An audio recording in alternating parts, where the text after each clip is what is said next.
Baby Pastel store Kalimati location. चोकबाट 200 Kalimati, metre अगाडि आए Kathmandu. पछाडि राइट साइडमा साल ट्रेनिङ सेन्टर भनेर देख्नुहुनेछ भने लेफ्ट साइडमा अथवा हजुरहरुकै साइडमा सीता केयर पेट्रोल पम्प भनेर देख्नुहुनेछ।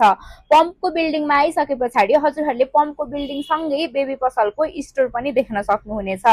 हामी कहाँ न्यूबर्न देखि 6-7 वर्षसम्मको नानी बाबुलाई आवश्यक पर्ने सम्पूर्ण सामानहरू उपलब्ध रहेको छ, जस्तै hospital bag, baby diaper, formula milk, baby cosmetic product, toys, tricycle, bike, zip, झुला, बेबी वाकर, फिडिङ चेयर सम्पूर्ण सामानहरू हामी कहाँ रहेको छ। बेबी पसललाई एक पटक सेवा गर्ने मौका अवश्य दिनुहोला। धन्यवाद।